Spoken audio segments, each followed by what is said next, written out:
SIR নিয়ে আপনারা আতঙ্কিত হবেন না। আপনাদের ডেকেছে, আপনারা কি করবেন? কাগজ দিয়ে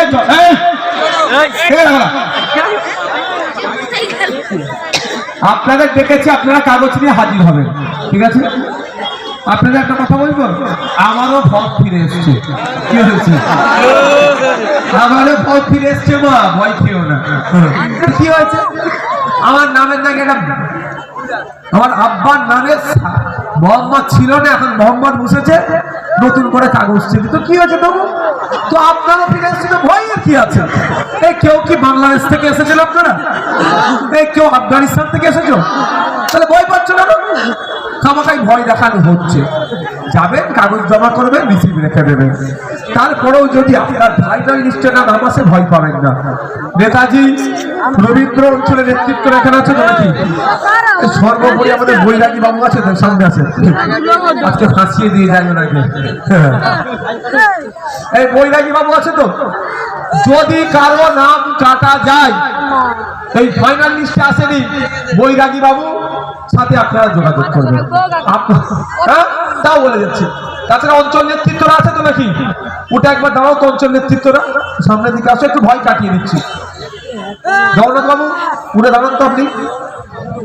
এইসব অঞ্চল নেতৃত্ব, আমার পঞ্চায়েতের ব্যাপারটা কোথায় গেল? এরা তো আপনাদের অঞ্চলের নেতৃত্ব। যদি কারো নাম কাটা যায়, আপনারা কেউ ভয় পাবেন না।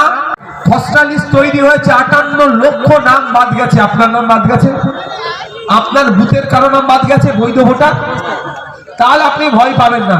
এরপরে যদি কোনো বৈধ ভোটারের নাম কাটা যায়, এনাদের সাথে যোগাযোগ করবেন। আপনার কাছে যে রিসিপ্ট কপিটা আছে, এনাদের হাতে দিয়ে আমার কাছে পৌঁছাবেন।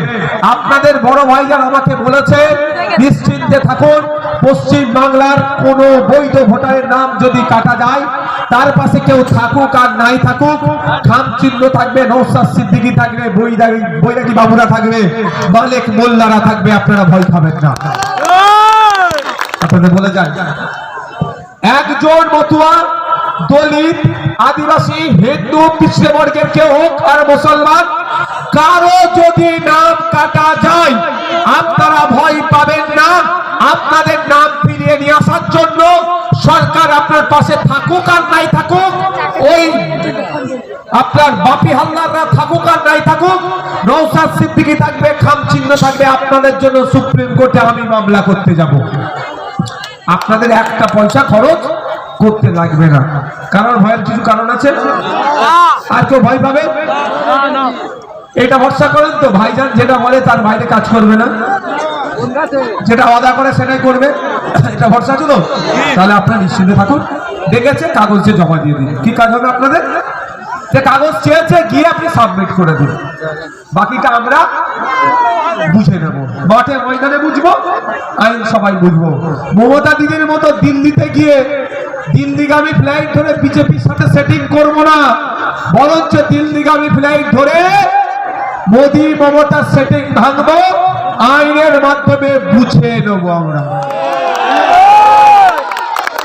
নিশ্চিন্তে থাকুন আপনারা। আস্তে আস্তে বিদায় নিন।